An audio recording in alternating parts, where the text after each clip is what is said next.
At sa puntong ito mga kanyusik, no, para mas lalo pa nating maunawaan yung ating pong tinatalakay ngayong umaga, kaugnay nga po nito sa claims ng mga Chinese scholar na sa China daw po, no, dapat ang Batanes. Ito kasama po natin, meron po tayong kasama sa linya ang security analyst and director po ng Philippines China Studies Center and president ng Philippine Society for International Security Studies, Dr. Romel Banlawi. Magandang umaga po, Prof. Good morning po. Ay.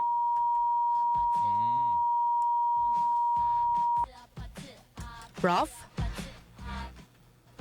Sige, subukan natin ulit nating tawagan si Professor Romel Banlawi.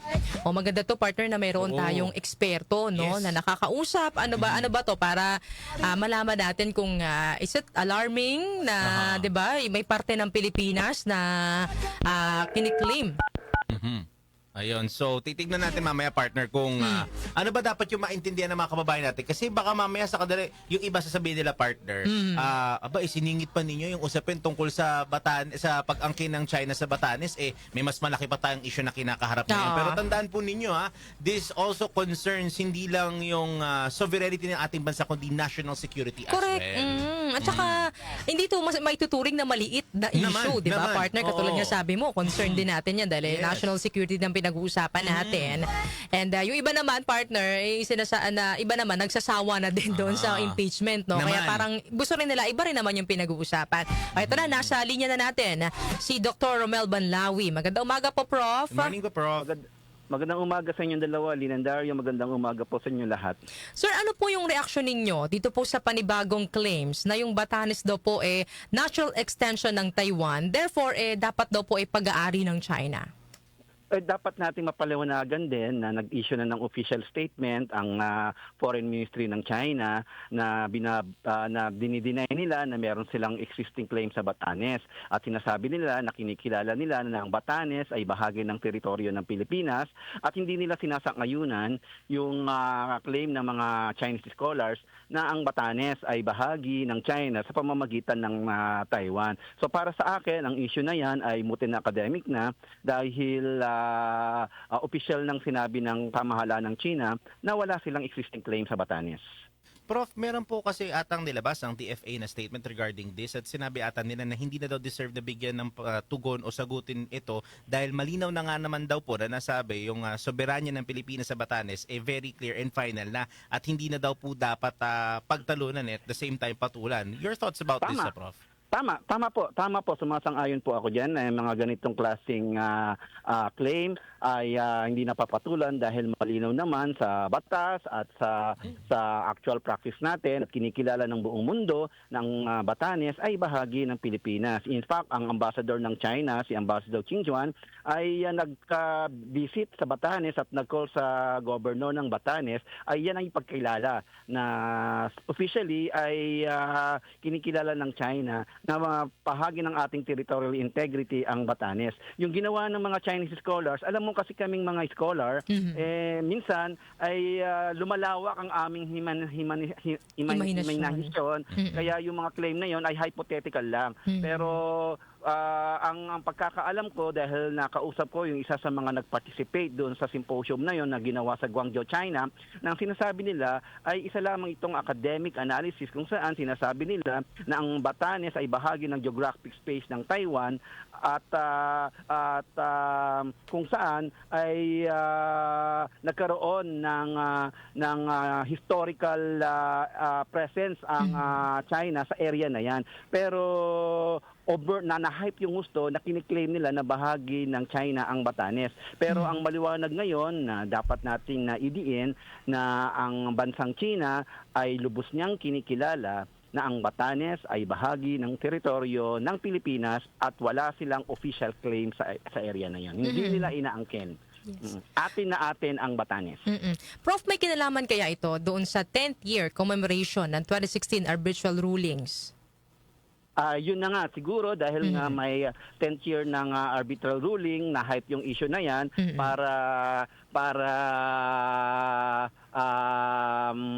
para mapapag-usapan yung mga territorial issue sa area na yan. Pero para sa akin, malicious yung pagkakaugnay sa Batanes sa arbitral ruling. Dahil ang arbitral ruling naman ay hindi naman sinasama ang Batanes. Ang coverage ng arbitral ruling ay yung karagatan sa South China Sea kung saan pinatunayan ng arbitral ruling ng Pilipinas ay merong karapatan sa dagat na tinatawag natin na West Philippine Sea. At yun ang kinikilala ngayon ng arbitral ruling at sa arbitral ruling din, doon din sinabi kung saan dinideny ng arbitral ruling na yung claim ng China sa South China Sea ay walang basihan sa international law, lalong-lalo na yung kanyang 9-dash line. So yun po yung arbitral ruling at yun po ang patuloy natin na ipinaglalaban sa West Philippine Sea at ang Batanes po ay walang kinalaman sa arbitral ruling. Labas po yan sa arbitral ruling.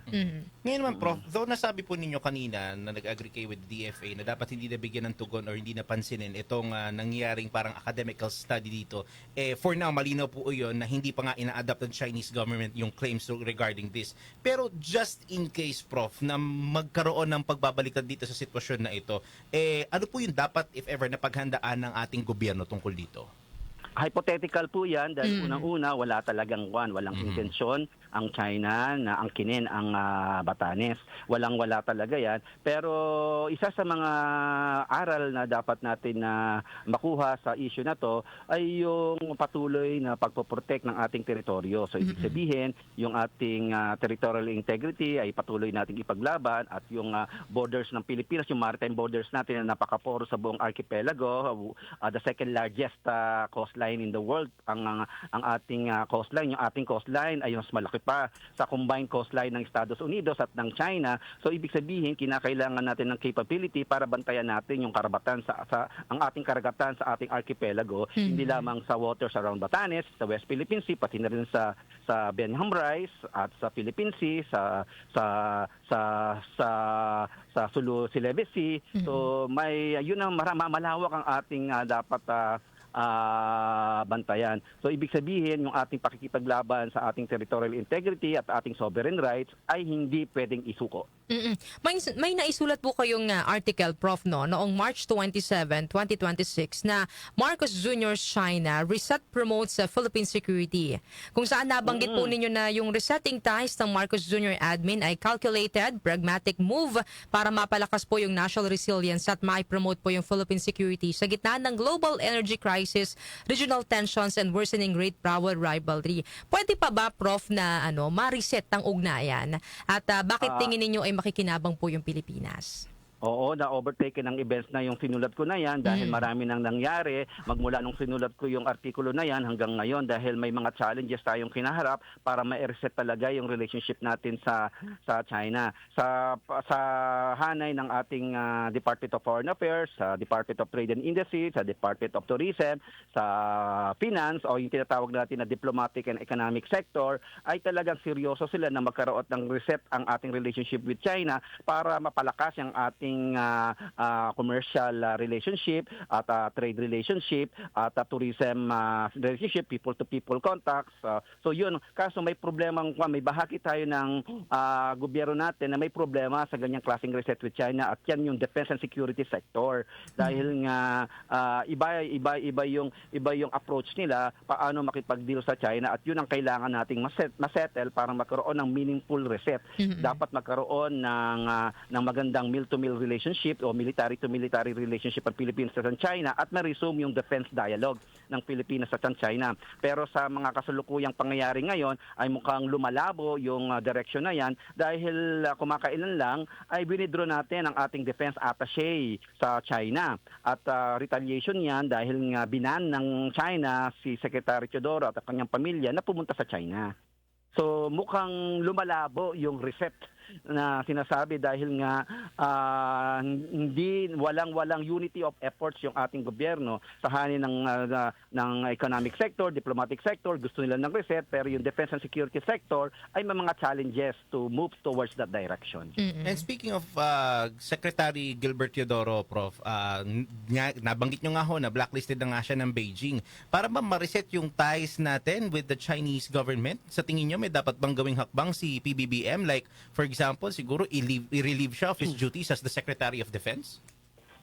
Isa yon sa mga options kasi nga talagang hardline tong si Secretary Teodoro, matindi yung kanyang paninindigan at talagang pushback against China ang kanyang ginagawa. Talagang masasabi ko na hardline yung posisyon ni Secretary Teodoro. So hangga't siya ang Secretary of National Defense ay mahihirapan talaga tayo magkaroon ng meaningful reset with China. Pero kung papayag ang Secretary of National Defense na mag-adjust siya sa kanyang attitude towards China at ma-resume yung defense dialogue, ay baka may pag-asa pa. Pero sa ngayon, dahil sa assessment ko ng current position ni Secretary Teodoro, ay talagang matindi yung kanyang pakikipaglaban at talagang ang hinihingi niya pa nga ay i-increase yung defense budget 4% ng ating GDP. So talagang gusto niyang tapatan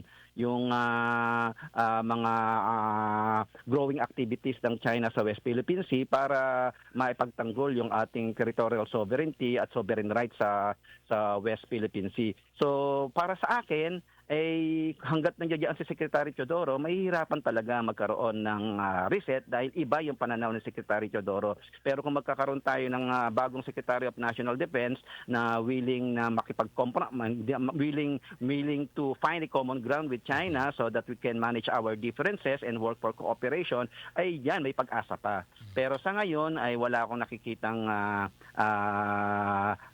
prospects kasi hanggat hindi nagbabago ng outlook at pananaw si Secretary Teodoro. Prof, ngayon po nga po 10 years na mula nang mai-award po sa Pilipinas yung arbitral ruling. Pero kahit na nga po nai-award sa Pilipinas yung arbitral ruling, parang hindi naman po ito kinikilala ng China. Pero ang tanong po namin, Prof, ano po ba ito? Para kasing hindi nararamdaman ng Pilipinas ito po 2016 arbitral ruling. Unang-una, wag na po tayong aasa na ang China ay rerespetuhin at i-recognize yung arbitral ruling. Hindi po magbabago ng isip ang China.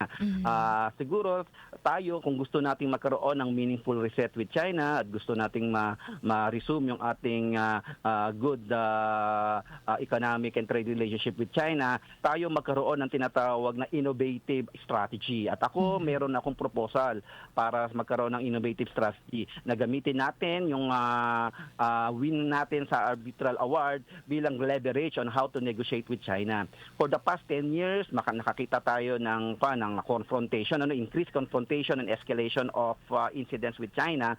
Sana itong next 10 years na kakaharapin natin ay mag-move tayo away from confrontation to cooperation. Ibig sabihin, i-explore natin yung area of practical cooperation with China. At yan po ay nasimulan ng panahon ni President Duterte dahil nga ako ay nagsilbing presidente ng Philippine Association for China Studies at may mga working groups na silang tinayo diyan on the area of marine environmental research, marine environmental protection, fishery cooperation, and even political and security community. And ito yung controversial, yung joint development of natural gas and oil. So may mga efforts na tayong ginawa in the past. So i-reconsider natin yon at gamitin natin yung arbitral award bilang leverage on how to get a better terms with China through dialogue and negotiations. So, yun po, maging innovative tayo. At yung pong ganyang klaseng innovative approach ay ginawa na ng ibang bansa sa Southeast Asia kung saan meron silang existing conflicts with China. Ang Vietnam, ginagawa nila yan. Ang Malaysia, ginagawa nila. Brunei at even Indonesia sa Natuna Island. So, ibig sabihin, meron pa nga exemplary practices tayong makikita sa neighbors natin on how they can deal with China. Meaning, hindi nila sinusuko yung kanilang sovereign rights, hindi nila sinusuko ang kanilang territorial integrity, pero nag-open sila for pragmatic cooperation with China in areas of mutual interest. So, i-reconsider po natin yan. Baka mag-work. Pag hindi mag-work, let's find another ways para mag-work to advance our national interest para ma-convert natin yung ating legal victory sa arbitral ruling into a economic and political victory. Yan naman po, Prof, that we are 2 weeks away from the President facing the nation para sa kanya State of the Nation address. Is there something that you're expecting at gusto mo marinig po from the President's report 2 weeks from now? Naku, marami akong gustong marinig sa sa ating presidente. Unang-una, top sa aking agenda ay ano na yung kanyang gagawin para mapanagot yung mga opisyal na sangkot sa flood control controversy dahil bilyong-bilyong pera ang hindi natin makita kung sinong nakinabang diyan, samantalang tayo mamamayang Pilipino ay patuloy na naghihirap sa floods o sa mga disasters Oo. So yung baha na nararanasan natin tuwing umuulan ay patuloy na nagre-remind sa atin na dapat ma-account yung mga responsableng opisyal tungkol diyan sa flood control controversy. So para sa akin, yung gusto kong marinig sa kanya ay i-account yung mga opisyal na involved sa corrupt practices. Oo.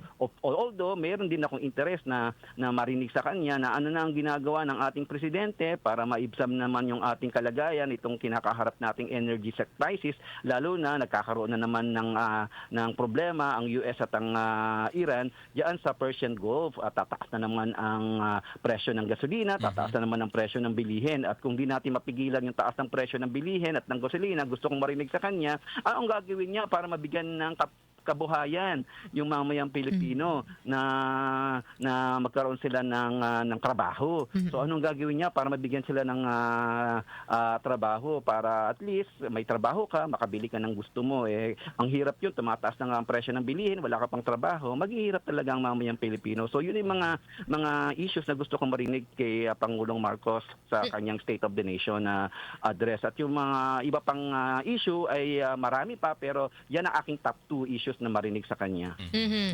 Prof. Romel, maraming salamat po sa pagsama po sa amin ngayong umaga. Bago po namin kayo bitawan, siguro baka mayroon pa po kayong pahabol na mensahe po sa ating mga taga-subaybay. Ang gusto ko lang iparating sa ating mga mamayan na yung problema natin with China sa South China Sea ay something na pwede po nating ma-resolve if we can only find ways to manage our differences, seek common ground so that we can pursue pragmatic cooperation so we can avoid escalation and confrontation in the West Philippine Sea. Yun lang po. Maraming salamat po. Maraming salamat po, Prof. Romel, sa pagsama po sa amin ngayong umaga po ng Lunes. Thank you, Prof. Thank you. Bye-bye. Yan po mga kanyusik, nakasama po natin ang Security Analyst and Director po ng Philippines-China Studies Center and Presidente din po ng Philippine Society for International Security Studies, Professor Romel Banlawi. Anong masasabi mo dun, partner? Feeling ko kahit pa paano yung mga nababother tungkol sa usapin niya na ang Batanes ay kiniklaim ng China. Somewhere along the way dun sa conversation kay Prof, kahit pa paano sana napanatag na tayo. Correct. Oo. Atin na atin. Malinaw na malinaw. He even stated niya that the Chinese ambassador to the Philippines already said na, hindi. It's the Philippines. Sa Pilipinas ang Batanes. Oo, tama naman. It's just a proper, siguro partner information dissemination na lang na hindi na magkaroon pa ng misinterpretation yung naging studies ng mga Chinese universities. Kasi ang nagiging connotation dyan dahil Chinese scholars yung nagkaroon ng pag-aaral, automatic claim na kagad ng China. Kaya din kanina, di ba, nilinaw natin na hindi naman po ito posisyon ng Chinese government. Ito ay posisyon lamang noong mga Chinese scholars na nagkaroon po ng mga pag-aaral doon po sa isang symposium. Pero at least ngayon malinaw na hindi din po kiniklaim ng Chinese government na pag-aari po ng China ang Batanes.